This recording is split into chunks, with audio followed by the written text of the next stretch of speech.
Carrot farming is more than just a means of earning income.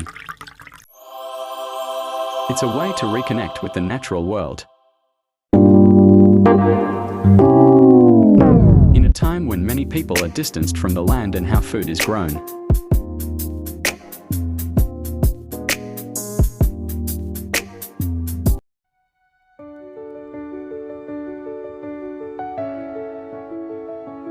Tending to a carrot patch brings a sense of grounding and purpose.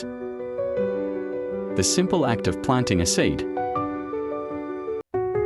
nurturing it with water and care, and watching it grow deep into the soil, is a quiet reminder of nature's cycles and our place within them. Farming carrots teaches patience, mindfulness, and respect for the earth.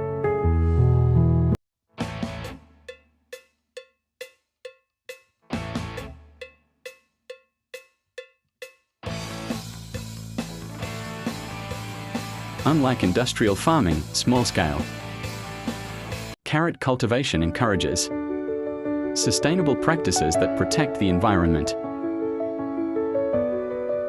It invites farmers to listen to the land, to observe weather patterns, soil conditions, and the needs of the crop, skills that deepen one's connection with nature. Beyond the harvest, sharing homegrown carrots with family, neighbors, or local markets fosters community and appreciation for fresh, honest food. The joy of pulling a vibrant, crisp carrot from the ground is unmatched by anything store-bought. In this way, carrot farming becomes an act of healing. Not just for the land, but for the soul, a reminder that true wealth comes from living in harmony with the earth.